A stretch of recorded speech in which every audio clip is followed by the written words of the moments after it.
Welcome to உயிரின் ஓசை. இன்று நம்மிடம் பேசப்போகும் கதை மரணம் மறந்த மாளிகை.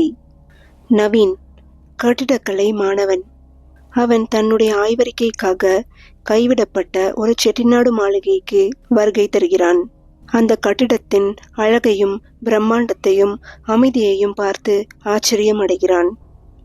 ஆனால் அந்த அமைதி பேசத் தொடங்குகிறது. அந்த மாளிகையின் வரலாற்றில் அவன் ஆழமாக செல்லும் போது அந்த அமைதியின் காரணம் அவனுக்கு தெளிவாகிறது. அத்தியாயம் 1. மணல் தூசியில் மூடப்பட்ட பழைய சாலையில் ஒரு ஜீப் மெதுவாக நகர்ந்தது. ஓட்டுநர் கண்ணாடி பின்னால் கவனமாக பார்த்து கொண்டிருக்கிறார். சார், நிச்சயமாக இந்த வீடுதானா? இந்த இடம் பார்க்கவே அமானுஷ்யமாக இருக்கிறது. இந்த இடத்துல எதுவுமே சாதாரணமா தோணல என்று இழுத்தான் டிரைவர். நம்ம ஊர் மக்கள் இந்த இடத்துல நெருங்கவே மாட்டாங்க என்று நவீனை பயமுறுத்தினான்.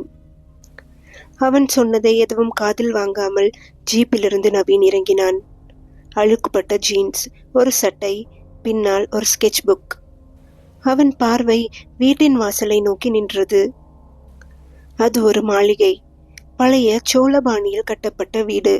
3 மாடிகள், மேலே சாய்ந்த மரம், வீடு முழுக்க எலுமிச்சை கயிறுகள் மங்கியவையாக தொங்கின. வாசலில் ஒரு கருப்பு மயிலின் மினி சிலை உடைந்தபடியே கிடந்தது.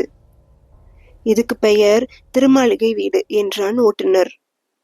மாளிகை மாதிரியே தான் இருக்கே, நவீன் மெதுவாக சொல்லிக்கொண்டே நடந்தான். ஓட்டுநர் அவனிடம் காசை கூட வாங்காமல் ஓடினான். அவன் ஓடியதை பார்த்து நக்கலாக சிரித்து கொண்டபடியே அவனுடைய பேக்கை எடுத்துக்கொண்டு கதவை நெருங்கினான் நவீன். வாசல் பூட்டப்பட்டிருந்தது. வெத்தலை பூச்சு மர்மமாக மங்கியிருந்தது. அவன் சாவியை எடுத்தான். அவனுடைய தாத்தாவின் வழியாக பெற்ற சொத்துதான் இது.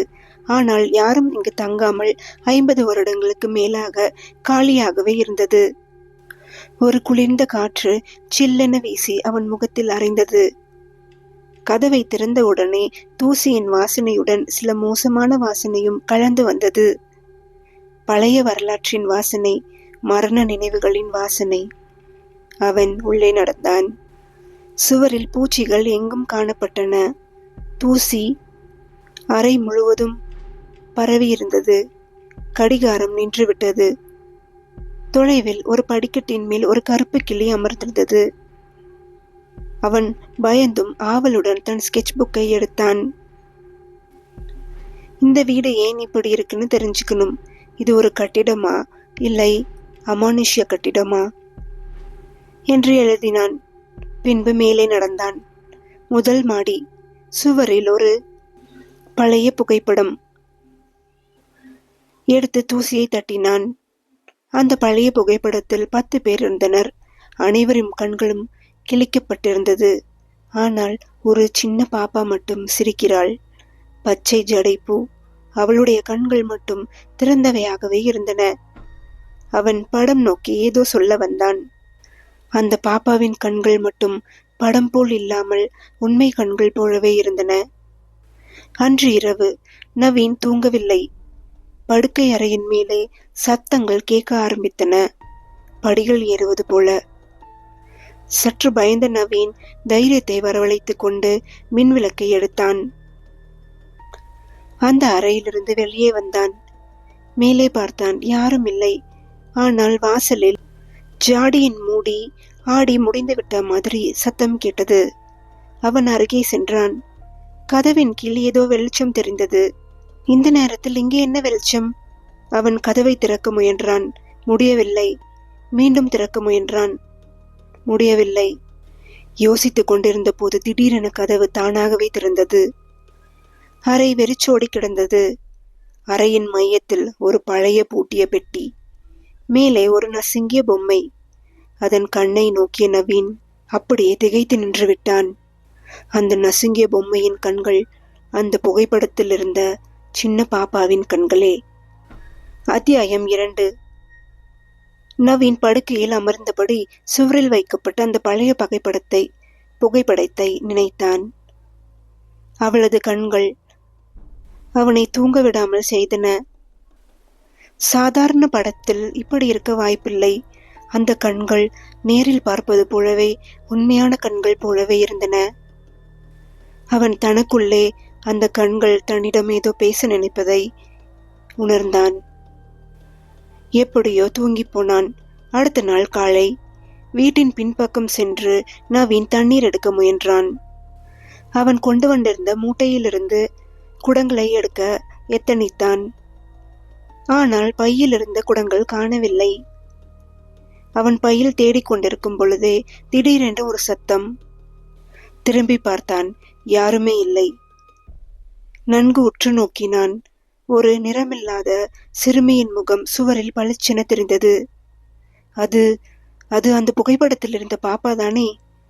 எனக்கு பைத்தியம் பிடிக்கலையே என்று தன் கன்னத்தில் அறைந்தான் நவீன். பிறகு பிரம்மை என்று நினைத்து கொண்டு தன் வேலையை கவனிக்க ஆரம்பித்தான். மாலை நேரம் வீட்டின் மேல் மாடியில் உள்ள ஒரு தொட்டியில் பழைய ஆவணங்களை கண்டான். அதில் ஒரு பழைய ஆவண பதிவில் ஒரு பழைய குடியிருப்பு பதிவு, ஆண்டு 1947 என்று எழுதியிருந்தது. தலைப்பு: திருமாளிகை வீட்டு குடும்ப உறுப்பினர்கள் ஜாதக குறிப்புகள். அந்த ஜாதக குறிப்பு அவனை பெரிதும் ஆச்சரியப்படுத்தியது. அந்த குடும்பத்தில் ஒரு சிறுமி, தேன்மொழி, பிறப்பு 5/11/1041, இறப்பு பதிவு இல்லை. அந்த வரிகள் நவீனின் உடம்பில் ஒரு சிறு குளிர்ச்சியை ஏற்படுத்தின. திடீரென ஒரு சில் என்ற காற்று அவனில் மோதி சென்றது. அந்த இரவு நவீன் கட்டிலின் மேலே படுத்திருந்தான். முடிவில்லாத ஒரு மௌனம். மெல்ல 1 மணி அடிக்குது. அவனது அறையின் கதவின் பின்புறத்தில் ஒரு சிறு குரல் கேட்டது. நீ உள்ள வரணும். நவீன் திகைத்தான். மரணமாய் 10 வினாடிகள். திடீரென்று மின்னழுத்தம் போனது. ஒட்டுமொத்த வீடும் இருளில் சூழ்ந்தது. அவன் கை ஒளிப்பெட்டியை எடுத்து கதவை திறக்க, கோழை குரல் போல ஒரு சிரிப்பு. சுவரில் அந்த புகைப்படம் இல்லாமல் போயிருந்தது. அவன் டார்ச் வைத்து சுவர் பக்கம் சென்றான். படம் இருந்த இடத்தில் வெறும் ஓரத்தில் எழுத்து கிறுக்கல்கள். நான் இன்னும் இங்கேதான் இருக்கிறேன். அங்கிருந்து ஒளி விளக்குகள் திடீரென எரியத் தொடங்கின. நவீன் ஒன்றும் புரியாமல் திரும்ப அறைக்குள் நுழைந்தான். அடுத்த நாள் அவன் அருகே உள்ள கிராமத்துக்கு சென்று ஊர் பெரியவர்களிடம் கேட்டான். அங்கே ஒரு மூதாட்டி கண்ணாடி வாசல் வண்டியில் இருந்தபடி சொன்னாள். அந்த வீடு அமானுஷ்யமான வீடு. நீ அங்க இருக்காத, சீக்கிரம் கிளம்பிடு என்றாள். நவீன் தயவு செய்து அங்க என்ன நடந்துச்சுன்னு சொல்லுங்க பாட்டி என்று கெஞ்சினான். தேன்மொழி அந்த வீட்டின் சாபமடா என்றாள் அந்த பாட்டி. யாரு தேன்மொழி என்றான். தேன்மொழி அந்த வீட்டு சின்ன குழந்தை என்றாள். நவீனுக்கு புரிந்தது. அது அந்த சின்ன பாப்பாவை பற்றி தான் அந்த பாட்டி சொல்கிறாள் என்று. நவீன் நடுங்கின குரலில் கேட்டான். ஏன் பாட்டி, தேன்மொழியை யாராவது கொன்னுட்டாங்களா? அதெல்லாம் நான் சொல்ல முடியாது. ஆனா தீபாவளிக்கு முந்தைய இரவு அந்த வீட்டுல தீ பற்றி 7 பேர் சாகிறதும் தேன்மொழியின் உடல் மட்டும் கிடைக்கலன்னும் சொன்னாங்க என்று திக்கி திணறி சொன்னாள். அவன் வீடு திரும்பினான். மறுபடியும் மாடிக்குள் புகுந்தான். பெரிய அறையில் ஒரு பழைய ஆள் உயர பெட்டி, அதன் மேலே ஒரு கம்பளி. அந்த கம்பளியை எடுத்து பார்த்த பொழுது கொஞ்சம் நாற்றமடித்த வெள்ளை துணியால் மூடப்பட்ட ஒரு குட்டி பொம்மை. அதன் பக்கத்தில் சிறிய நோட்டு. அதில் ஏதோ எழுதியிருந்தது. உற்று நோக்கினான் நவீன். அவள் வருவாள். தீபாவளி வந்தாள். காத்திரு. அவன் உடனே அந்த புத்தகத்தை மூடிவிட்டான். இந்த வீட்டில் ஏதோ இருக்கிறது. ஒரு பிணநிழல். இது கட்டிடம் இல்லை, நினைவின் சத்தம் என்று மனசுக்குள் சொல்லிக்கொண்டான். அத்தியாயம் 3. அன்று இரவு மழை வந்தது. வீட்டின் மரக்கட்டில்கள் தானாக எதையோ நகர்த்தின மாதிரி நெடுங்காலம் சுற்றும் சத்தம். நவீன் எழுந்து அமர்ந்தான். தொலைவில் டப் டப் கோணல் படிக்கட்டில் யாரோ ஒருவன் ஏறுகிற மாதிரி. நடப்பது நிச்சயமாக ஒரு குழந்தையின் காலடி. அவனால் யோசித்து பார்க்க கூட பயமாக இருந்தது. ஆனாலும் அவன் மனது தெரிஞ்சுக்கணும் என்று சொல்லியது. அவன் தன் மொபைலை எடுத்தான். கேமராவை ஆன் செய்தான். மேலும் படிக்கட்டின் முன் வைத்தான். நான் ஒன்றும் பைத்தியமில்லை, இது ஒழுங்கா பதிவு ஆகணும். அவன் அழுத்தம் கொடுத்து ரெக்கார்ட் ஆனதும் அவன் தூங்கும் பாணியில் மெல்ல கண்ணை மூடினான். அடுத்த நாள் காலை 5:07 அவன் வீடியோவை எடுத்து பார்த்தான். முதல் 2 மணி நேரம் எதுவும் இல்லை. 3:14 AM ஒரு சத்தம், டப் டப் டப். கேமரா பார்த்து ஒரு சிறிய நழல் நழுவி மேலே ஏறியது. பாதியில் வீடியோ தானாகவே முடிந்தது. நான் ஸ்டாப் பண்ணலையே, அவன் சேர்ச் செய்தான். பேட்டரி 67%, நார்மலாகத்தான் இருந்தது. மறுபடியும் பிளே பண்ணினான். மீண்டும் 3:14 AM வரைக்கும் போனதும் அந்த நிழல் முகம் திரும்பி பார்த்தது. அது தேன்மொழியின் முகம்தான். அவளின் கண்கள் படத்தில் இருந்ததை விட கொடிய அழுத்தத்துடன் வீடியோவில். ஒரு நிமிடத்திற்கு அப்படியே நேரடியாக கேமராவை முறைத்து பார்த்தாள். பின் மெதுவாக கை தூக்கி வீடியோவின் உள்ளே மூடிவிட்டாள். அவன் கையோடு மொபைலை வைத்து விட்டான். மிக குளிர்ந்தது அவனது முழங்கையை. வீட்டின் முளைக்கு நோக்கி பார்த்தான். மீண்டும் வீடியோவை பிளே செய்து பார்த்தான். அந்த பாப்பாவின் கண்கள் மட்டும் கொடிய அழுத்தத்துடன் இருந்தது. அன்று நாள் முழுக்க நவீன் தூங்கவே இல்லை. தன் அறையின் கதவுகளுக்கும் சுவருக்கும் வெறும் சுவாசம் மட்டுமில்லை, ஒரு சப்தமும் இருந்தது. அவன் வாயிலில் நின்று சத்தியம் செய்தான். இது எனக்கு ஒரு அசைன்மெண்ட் இல்லை, இது ஒரு சாவுக்கும் மேலான உண்மை. அவன் கிராமத்துக்கு வெளியில் போய் பழைய நூலகத்தில் வீடு பற்றிய பேப்பர் செய்திகளை காண முயன்றான். பழைய செய்தி குறிப்பு 1948 தீயில் அழிந்த திருமாளிகை வீடு. அதிலிருந்த வசனம் ஒன்று அவனை உடைந்து போக வைத்தது. தேன்மொழியின் சடலம் காணப்படவில்லை. ஆனால் ஒவ்வொரு வருடமும் தீபாவளிக்கு முந்தைய இரவு வீடு அவளது காலடி சத்தத்தை ஒளியிலும் இருளிலும் வெளிக்கொண்டு வருகிறது. அவன் வாசிக்கவில்லை. அவனது கண்கள் கனல் போல எரிந்தன. நான் ஒன்றும் கதைக்கு பிறந்தவன் இல்லை. அவளை விடுவிக்கணும். அந்த வீட்டை விட்டு வெளியே கொண்டு வரணும். மாலை நேரம் நவீன் மேலே போனான். அந்த சத்தம் இன்று இரவில் அதிகமாகவும் அருகிலேயே மிகவும் கேட்டது. அவன் கையில் தூக்கி வந்த பெட்டியில் குங்குமம், வில்வம், சிவசாட்சிகள் இருந்தன. வீட்டின் நடுவில் ஒரு சின்ன டென்ட்டை அமைத்தான். அந்த டென்ட்டில் ஜோதி போட்டு ஒரு சங்கு ஊதினான். மொத்த வீடும் அதே நேரத்தில் துடித்தது. அவன் பின்னால் ஒரு குரல், நீ என்னை விற்ற முடியாது. அவன் திரும்பி பார்த்தான். தேன்மொழி கருப்பு நிழலில் நின்று கொண்டிருந்தாள். தன் வலது கையில் ஒரு பொம்மை, இடது கையில் நவீனின் வீடியோ போன். அவன் பயந்து நிற்பதற்குள் அவள் திடீரென அந்த டென்ட்டுக்குள் நின்று கொண்டாள். மின் விளக்குகள் முடங்கின. மழை பெய்தது போல சத்தம். மாடியில் ஜாடிகள் விழுந்தன. வாசலில் பூதங்களின் சத்தம் கேட்டது. நவீன் கண்களை மூடினான். நீ என்ன ஆவியா, இல்லை சாபமா? இது வீடு இல்லை, இது ஒரு நினைவு கடலில் மூழ்கி வாழும் நரகம். அத்தியாயம் 4. திடீரென மழை கொட்ட ஆரம்பித்தது. வீட்டின் மேல்மாடி கதவுகள் தானாக தட்டியது போல ஒரு சத்தம். பாறைகளை நெளிக்கும் இடி சத்தத்தோடு எல்லா ஒளிகளும் திடீரென தொங்கின. நவீன் பாயின் ஓரத்தில் அமர்ந்தான். கையில் இருந்த ஒரு லாம்பை மீண்டும் எரிவிக்க முயற்சித்தான். திடீரென டக் டக் டக் என்ற சத்தம் வாசலில் இருந்து கேட்டது. இந்த நேரத்தில் இந்த வீட்டுக்கு யார் வருவார்கள்? இந்த இடத்தில் யாருமே வரமாட்டாங்களே, மழைக்கு கூட ஒதுங்க மாட்டார்களே என்று எண்ணிக்கொண்டே டார்ச்சை எடுத்துக்கொண்டு வாசலுக்கு சென்றான். வாசலின் கதவுக்கு அப்பால் ஒரு பெண். மழையில் பாதி நனைந்திருந்தாள். வயது 25 இருக்கும். பச்சை புடவை. நவீனை பார்த்து சிரித்தாள். நவீன் அதிர்ச்சி அடைந்தான். யார் நீங்க என்று கேட்டாள். அவள் மெதுவாக சொன்னாள், இந்த வீடு என்னை வெளியே தள்ள முடியாது. நான் இங்கே இருக்கணும். நீதான் இந்த வீட்டுக்குள்ள வந்து தொட்டுக்கிட்டு இருக்கே இப்போ. அவள் வாயில் சொற்கள் தங்கம் போல மென்மையான விழுந்தன. ஆனால் ஏதோ ஒரு நுண்ணிய ஆபத்துடன். அவளை உள்ளே அழைத்தான். அவள் வீட்டில் நுழைந்ததும் கொட்டி கொண்டிருந்த மழை நின்றது. 3வது மாடியில் ஒரு ஜன்னல் தானாக திறந்தது. அவள் மேலே பார்க்கிறாள். நவீனிடம் அவள் நம்மளை கூப்பிடுறா என்றான். யாரு என்று கேட்டான் நவீன். தேன்மொழி. நவீன் உடனே கடினமாக கேட்டான். உங்களை யார் அனுப்பினாங்க? இங்கே வர வழி உங்களுக்கு எப்படி தெரிஞ்சது?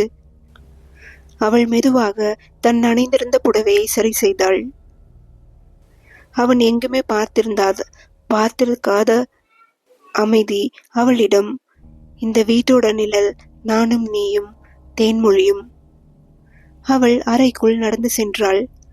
தன்னுடன் கொண்டிருந்த ஒரு புத்தகத்தை எடுத்தாள். அது ஒரு தாள், பழைய புகைப்படம், அந்த தேன்மொழியின் குடும்ப படம். அவள் அந்த புகைப்படத்தில் இருந்த பாப்பாவை தட்டி பிடித்தாள். இவள்தான் என்றாள். நவீன் ஏதோ சொல்ல வந்தான். ஆனால் அவளது குரல் சற்று மோசமானது. நீ பார்த்ததெல்லாம் அவளோட தொடக்கம். ஆனா இதுதான் 2வது கட்டம். வீடு ஒவ்வொரு தலைமுறையையும் பிழைப்பதில்லை. மழை மறைந்து விட்டது. அவள் போன அறையில் இல்லை, வாசலிலும் இல்லை. அவள் இருந்த பச்சை துணி மட்டும் மெதுவாக நிலத்தில் விழுந்தது.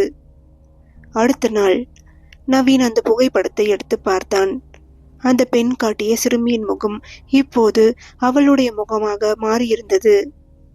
வீட்டின் மேல் மாடிக்கு சென்றான். மறுபடியும் அங்கு சங்கு ஊதும் சத்தம். நவீன் குழம்பினான். இந்த வீடு அமானுஷ்யமாக இருக்கிறது. அந்த பெண் நிஜமா, பிசாசா, ஏமாற்றமா? ஆனால் அவள் ஒரே வார்த்தையை மட்டுமே சொல்லி போனாள். நான் இங்கேதான் இருந்திருக்கணும். அத்தியாயம் 5. 1948 தீபாவளி. நவீன் அந்த நாளை உள்வாங்கினான். அந்த வீட்டு பூர்வீகங்களை பற்றிய ஒரு பழைய பத்திரத்தை மீட்டு கண்டுபிடித்தான். மூடப்பட்ட கடைசி அறையின் சுவருக்குள் நுழைந்து மண்ணால் மூடிய சிறிய பெட்டியை அகற்றினான். அந்த பெட்டியில் ஒரு பழைய சாமான், பட்டுப்பாவாடை, சுடுகாட்டு புகை மண்டல வாசனையுடன் ஒரு சின்ன சாமியார் கம்பளி மற்றும் இடிந்த பச்சை மூடியில் மூடப்பட்ட நாட்குறிப்பு. அந்த நாட்குறிப்பு தேன்மொழியின் தந்தை சுப்பையாவின் எழுத்து. அதிலிருந்த முதல் வரி, நம் வீடு சுடுகிறது, நம் இரத்தமும் சுடுகிறது. நவீன் வாசிக்க ஆரம்பித்தான். 1948 தீபாவளிக்கு முந்தைய இரவு. வீட்டிற்கு தீப்பெட்டி போட்டது யாரும் இல்லைன்னு சொன்னாங்க. ஆனா நமக்கு மட்டும்தான் உண்மை தெரிஞ்சது. தேன்மொழியை உள்ளே பூட்டினார்கள். அந்த வரிகள் நவீனை தாக்கின. அவனுடைய மனது வலித்தது. ஏனெனில் அதற்கு பின்னால் சில கோர உண்மைகள் எழுதியிருந்தது. தேன்மொழி 7 வயதில் ஒரு ஆணின் அடக்குமுறையை எதிர்த்தாள். அந்த வீட்டு மூத்த உறவினர்கள் அவளுக்கு சாபமிட்டு, இந்த குழந்தை வீட்டு பழங்கதையை வெளியே சொன்னா நம்ம குடும்பம் முடிஞ்சிரும் என்றார்கள். அந்த தீபாவளி அன்று அவளை மேல்மாடி அறையில் பூட்டினார்கள். தீப்பொறி, அவ்வளவுதான். வீடு முழுக்க பரவியது. தேன்மொழி வெளியே வர முடியாமல் தவித்தாள். நவீன் கைகள் நடுங்க அந்த வரிகளை படித்தான். அவள் கூச்சல் கேட்டோம். ஆனால் கதவையே திறக்கல. சுவரில் மூடப்பட்ட கதைகள் அவளோடு உயிரோடு மாற்றிவிட்டது. அந்த வரிகளை படிக்கும்போது மேல் மாடியில் ஒரு சின்ன சத்தம். குழந்தையின் சிரிப்பு. அவன் நூலை வைத்துவிட்டு டார்ச் எடுத்துக்கொண்டு மேலே ஓடினான். மீண்டும் அந்த அறை, தீயால் கருகிய சுவரோடு. அவனுக்குள் ஒரு உண்மை தெளிவாகியது. இந்த வீடு கதை சொல்லாமல் இல்லை. அந்த கதையையே உயிர் போல சுமக்கிறது. தேன்மொழி இப்போது ஒரு பேயா? அவளா அந்த பெண்ணை அனுப்பியது? அல்லது வீடு தானா அவளை மாற்றுகிறது? அவனை தட்டிய உண்மை. இந்த வீடு மன்னிப்பு எதற்கும் காத்திருக்கவில்லை. அது பயமோடு வாழும் சத்தம்தான். அந்த நாள் இரவு நவீனின் கனவில் தேன்மொழியின் விழிகள். நான் கதவை தட்டினேன். யாரும் திறக்கல. நீயாவது திறப்பையா? கண் விழித்தான். அறையின் வாசலில் பொம்மை ஒன்று. அதன் மேல் சிறிய நோட்டு எழுதியிருந்தது, நீயும் கதவுக்குள்ள வந்து விட்டாய் என்று. அத்தியாயம் 6. 1000 குரல்கள் இல்லாத மௌனம். வீட்டின் வாயிலின் பக்கத்தில் காற்று நின்றது போலிருந்தது. அந்த இரவு தீபாவளிக்கு முந்தைய இரவு. அந்த நாள்தான் தேன்மொழி உயிர் துளைத்த நாள். நவீனின் உள்ளம் பதற்றம் அடைந்தது. மாலை 6:45. வீட்டின் முழு வெளிச்சமும் அவன் ஏற்றியிருந்த மெழுகுவர்த்திகள். திடீரென ஒன்று வாயிலை நோக்கி நகரும் வெப்பத்தோடு மெதுவாக நடக்கிறது போல ஒரு சத்தம். அவன் டார்ச் எடுத்து வாசலை நோக்கினான். சிறிய புகை எழுந்தது. அவன் அருகே சென்றபோது மஞ்சள், பூ, நெய், சாமி சாமான்கள், எரிகின்ற துணிகள். யாரோ பூஜை போட்டது போல். ஆனா அது கொந்தளிப்பாக இருந்தது. தானாகவே அது கொந்தளிப்பாக எரிந்தது. தீவாசல் கதவின் அடிப்பகுதியில் பற்றியது. அது பழைய தீயின் வாசல். அதே இடத்தில், அதே நேரத்தில். நவீன் நடுங்கினான். அவன் விலக தீ மெதுவாக மேலே வர ஆரம்பித்தது. அவனது அருகில் ஒரு குரல்.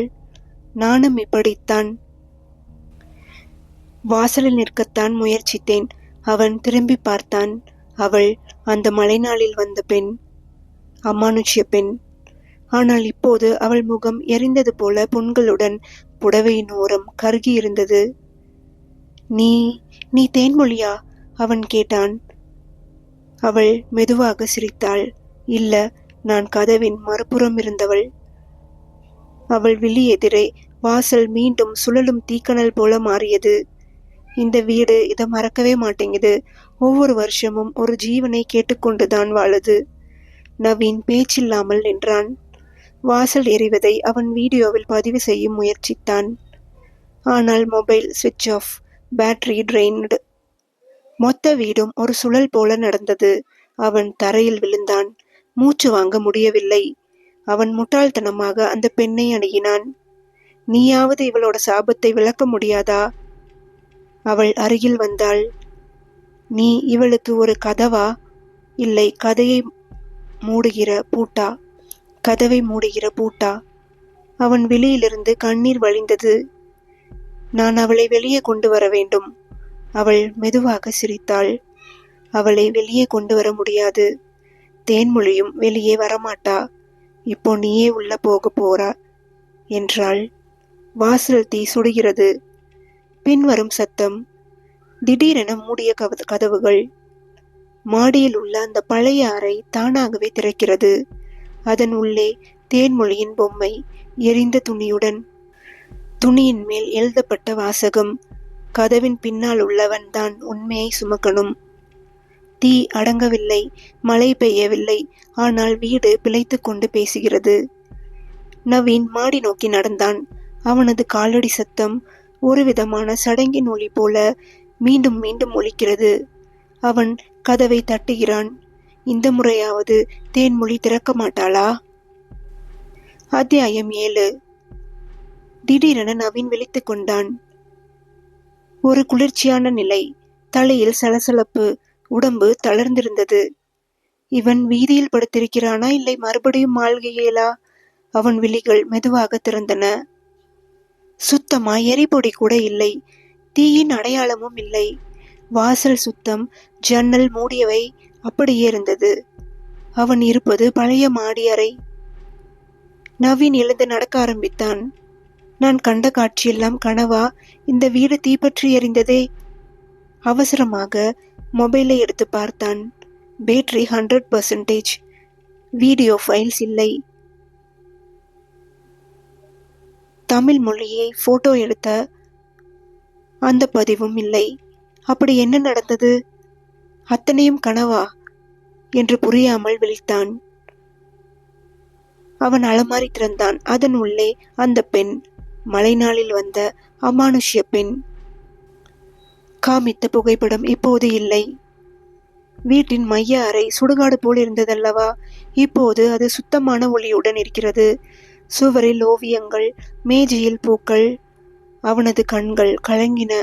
அவன் மேல் மாடிக்கு ஓடினான். அந்த சிதைந்த அறை இப்போது இல்லை. அதற்கு பதிலாக ஒரு லைப்ரரி. புதிய புத்தகங்கள், ஒழுங்காக அடிக்கப்பட்ட பீரங்கள். நவீன் நடுங்கினான். இந்த வீடு என்னை வேறு ஒரு காலத்திற்கு கொண்டு போய் விட்டதா? அவன் தரையில் இருந்த பழைய நாளியை எடுத்தான். அதில் எதுவும் இல்லை. ஆனால் திடீரென நின்றான். அவன் நெஞ்சில் ஒரு தடிப்பு. கண்ணாடி விளிம்பில் ஒரு சிறிய சிறுமியின் நிழல். அவன் திரும்பி பார்த்தான். யாருமே இல்லை. அவன் கண்களை மூடினான். தேன்மொழியின் குரல் கேட்கிறது. கனவுல சொன்னதா இல்ல நிஜத்துல வந்தேனா? அவன் தோளில் திடீரென்று ஒரு சிறு கையை தொடும் உணர்வு. தோளில் பார்க்க வெள்ளை ரிப்பன் கட்டிய கை. அது மெதுவாக ஒரு கட்டிலின் கீழே சென்றது. அவன் அதிர்ச்சி உணர்வோடு மெதுவாக பின்தொடர்ந்தான். அந்த கட்டிலின் கீழ் பழைய பாஸ்போர்ட் ஃபைல். அதில் ஒரு முக்கியமான தகவல். பெயர் நவீன் சுப்பையா. பிறந்த தேதி 5/11/1998. அவன் நடுங்கினான். தேன்மொழியின் பிறந்த நாள் 5/11/1941. அவனுடைய பிறந்த நாளும் தேன்மொழியின் பிறந்த நாளும் ஒரே நாள், ஒரே தேதி. வருடம் மட்டும்தான் வேறு. அவன் ஒரு நொடிக்குள் உள்ளுணர்வு பெற்றான். நான் அவளோட குடும்பத்தினரா? அவளோட சாபத்துக்கு அடுத்த இணை தானா? அவனது கண்கள் மூடின. தீயின் சத்தம், சிரிப்பு, குழந்தையின் அழுகை. அவனுக்குள் ஒரு உண்மை துளிர்ந்தது. அவள் போகவில்லை. அவளுக்கு மாற்றம் மட்டும்தான் தேவை. அவன் அறையில் மேஜையில் ஒரு புத்தகத்துடன் ஒரு நோட். நீ ஒரு கதையின் பகுதி. ஆனால் கதையை முடிக்கக்கூடியவனும் நீயே. அவன் மேல் மாடிக்கு நடந்தான். மறுபடியும் அந்த அறையில் தேன் வாசனை. அவள் அருகில் நின்றாள். வெளிச்சம் ஒளிராமல். நீயே கதவை திறக்கணும். நான் மீண்டும் பிறக்கணும். அத்தியாயம் 8. வீட்டின் 3வது மாடி.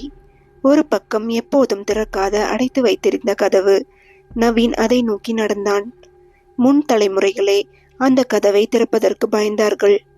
படிக்கட்டின் மேல் பக்க சுவரில் பழைய பித்தளை வார்ப்பு. இங்கு எல்லாம் முடிந்தது. ஆனால் ஒன்று மட்டும் பிழைத்தது. அந்த கதவுக்கு பூட்டு இல்லை. ஆனால் அது திறக்கவில்லை. அவன் கதவை தட்டினான். முழுமையாக சத்தமில்லாத இடம். ஆனால் கதவின் பின்னால் குழந்தையின் மூச்சு ஓசை. நீ கதவை திறக்கல. நீயும் என்ன மாதிரியே தான். அந்த குரல் தேன்மொழியின் குரல் இல்லை. புதியது, பிறந்த குரல். அவன் மண்கட்டியை எடுத்தான். கதவின் ஓரம் சிறிது பிளந்து நுழைந்தான். அவனது கண்ணை நெகிழ வைத்தது ஒரு அழுக்குப்பட்ட பொம்மை. அதன் பின்னால் ஒரு சுவரில் சுருண்ட நாட்குறிப்பு. அந்த அறை முழுக்க சின்ன சின்ன கைரேகைகள். சுவர் முழுதும் கீறப்பட்ட எழுத்து. நான் வெளியே வரணும். கேளுங்க, யாராவது கேளுங்க. நவீனின் மனது தாங்கவில்லை. அந்த கதவுக்குள் ஒரு சின்ன அறை. அது ஒரு விண்டோ. அதில் பச்சை ஜாடிப்பூ இன்னும் உலராமல். இது எப்படி சாத்தியம்? 75 வருஷம் கழிச்சும் இந்த பூ வாடவில்லை. அவன் அருகில் போனான். அந்த பொம்மையின் கீழே ஒரு புதிய நாட்குறிப்பு. அதற்குள் எழுத்து. நீ என் கதை எழுதுகிற ஒருவனா? அதற்காகத்தானே வந்தாய்? அப்போ நான் உனக்கு கதையாக இருக்கணும். அதுதான் என் மீளா பிறப்பு. அவன் கதவை மூடினான். அந்த அறையின் மேல் ஒரு நிழல் வட்டம். அதிலிருந்து வெளிவரும் ஒரு சத்தம். தீயை மூட முடியாது. தீயிலிருந்து வெளிவர வேண்டியவனை தூக்கி கொண்டு தான் வந்திருக்கும் வீடு. அவனது கைகளால் அதே எழுத்து எழுதப்பட்ட பக்கம் திறந்தது. 1948 தீபாவளி நாள். அந்த சுவற்றில் ஒரு எழுத்து எழுதியிருந்தது. நான் இங்கே இருந்தேன். நீயும் இங்கே இருக்கணும். நாம இருவரும் வெளியே வரணும். நவீன் மனதிற்கு புரியத் தொடங்கியது. இந்த வீடு ஒரு சினிமா போல் பழைய நிகழ்வுகளை மீண்டும் மீண்டும் நாடுகிறது. அது ஒரு உயிருடன் மூச்சு விடும் மாளிகை. இங்கு கதைகள்தான் உயிர், உண்மைகள்தான் சத்தம். அவன் கதவின் பக்கம் மெதுவாக மெழுகுவர்த்தியை வைத்தான். அந்த நேரம் 6:47. அந்த நேரமே 1948 தீப்பற்றிய நேரம். வீடு மெதுவாக நடுங்கியது. அவன் பின்னால் ஏதோ ஒரு கை தொடுவது போல உணர்ந்தான். தேன்மொழியின் குரல். நான் வெளியே வரணும்னு உன்னை தேர்ந்தெடுத்தேன். பிறந்த நாள் ஒரே நாளா மட்டுமில்லை, பிறந்த நோக்கம் ஒரே மாதிரி. அத்தியாயம் 9. இரவு 6:55 PM. மழை ஆரம்பித்தது. வீட்டின் 3வது மாடி அறையில் நவீன் மெழுகுவர்த்தியை மூடியபடி அந்த சின்ன கதவின் முன்னிலையில் நின்றான். அந்த அறையிலிருந்த சுவரின் கீறல் எழுத்துக்கள் தானாக பளிச்சென்று தெரிந்தன. முடிச்சுவை, தீயை முடித்துவை, நம்ம கதையை முடிக்கிற நேரம் இதுதான். அவன் விழியை மூடினான். வீட்டின் ஒவ்வொரு அறையிலும் வெறுமனே கூச்சலான காற்று ஊதியது. அவன் பழைய தேன் பச்சை பட்டுப்பாவாடை துணியை மீட்டெடுத்தது. அதை கதவின் முன்னால் வைக்கிறான். அதன் மேல் 1948 தேன்மொழி எழுதிய நாட்குறிப்பின் பிரதியை வைக்கிறான். அவன் பின்னால் மெதுவாக கதவுகள் தட்டிய சத்தம். சில கதைகள் சிதைவாக முடிகிறது. ஆனால் சில கதைகள் மட்டும் புதிய சுவாசத்துடன் மீள முடிகிறது. 7 மணி. நவீன் வைக்கோல் மெழுகுவர்த்திகளை ஏற்றினான். அவைகள் மேல் ஒளிர சுற்றிலும் தீயின் சின்ன கோடு போல சுற்றி ஏற்பட்டது. வீட்டின் மூளை ஒவ்வொன்றிலும் பழைய சத்தங்கள். குழந்தையின் சத்தம், கதவுகள் அடைத்த சத்தம், ஆண்களின் கூச்சலால் எரிந்த மௌனம். அவன் விழி திறந்தான். அந்த அறை முழுக்க சிவப்பாய் மாறியது. 1948 இரவை போலவே. அவன் மூச்சு விட்டான். அந்த சுவரின் அறையில் தேன்மொழியின் கையெழுத்து தோன்றியது. நான் வெளியே வரணும், என்னை அழைத்துட்டு போறையா? நவீன் அவளது நாட்குறிப்பை திறந்தான். அந்த கடைசி பக்கம் அவளது இறுதி நாளில் எழுதியது. நான் சத்தமாக அழைத்தேன், யாருமே வரவில்லை. கதவுகள் மூடியே இருந்தன. இப்போதும் கதவுகளை நான் திறக்கிறேன், உன்னோட கையோட. 7:10 மணி. அவன் மெழுகுவர்த்தியை அதே அறையில் வைத்தான். திடீரென மூச்சு விட்டது போல் இருந்தது வீடு. வாசல் கதவுகள் முழுவதும் சத்தமின்றி திறந்தன. வீட்டில் 75 வருடங்களாகவும் ஒருவரும் நுழையாதபடி தடிமனான கட்டில் தானாக உடைந்தது. தொடர்ந்து சுவர் கீழே சாய்ந்தது. அதன் பின்னால் இருந்த சிறு அறை வெளிச்சத்தில் தெரிந்தது. அந்த அறையின் உள்ளே தேன்மொழியின் குரலுடன் அழகான சின்ன பொம்மை. அவளின் குரல். நீயும் கதவுக்குள்ள வந்து விட்டாய். இப்போ நாம இருவருமே வெளியே போகணும். அவன் அந்த பொம்மையை எடுத்து அழுத்தமாக கையில் பிடித்தான். அந்த பொம்மையிலிருந்து கண்ணீர் வழிந்தது. வெளியே மழை இல்லை. அங்கே அவளின் சாயலுடன் ஒருத்தி பெண்ணாக. அழகு, மௌனம், சுருங்காத சாபத்திலிருந்து விடுதலைக்காக காத்திருந்த தேன்மொழி. அவன் அவளை அழைத்து கொண்டு வாசலுக்கு வந்தான். வாசல் தீ இல்லாமல் திறந்திருந்தது. அவளது கை வாழும் உள்ளம் போல உணர்ந்தது. 7:18. வீடு முழுக்க வெளிச்சம். நவீன் கதவை திறந்தான். அவள் மெதுவாக வெளியே நடந்தாள். அவள் திரும்பி பார்த்தாள், சிரித்தாள். முடிச்சிட்ட, கதையை முடித்திட்டாய். அவள் மெதுவாக ஒளியில் கலந்து காற்றாய் மாறிவிட்டாள். அவன் மிதமான நடையில் வீட்டிற்குள் நுழைந்தான். அந்த வீட்டில் சத்தமில்லை, சாபமில்லை. மிக நீண்ட நேரம் கழித்து அமைதி. ஆனால் இது மயான அமைதி இல்லை, சந்தோஷத்தின் அமைதி. அத்தியாயம் 10. இறுதி பக்கம். நவம்பர் 6, 2025 காலை 8 மணி. கோவையில் பழைய தேன் சுடர் மாளிகை பற்றி ஒரு செய்தித்தாள் செய்தி.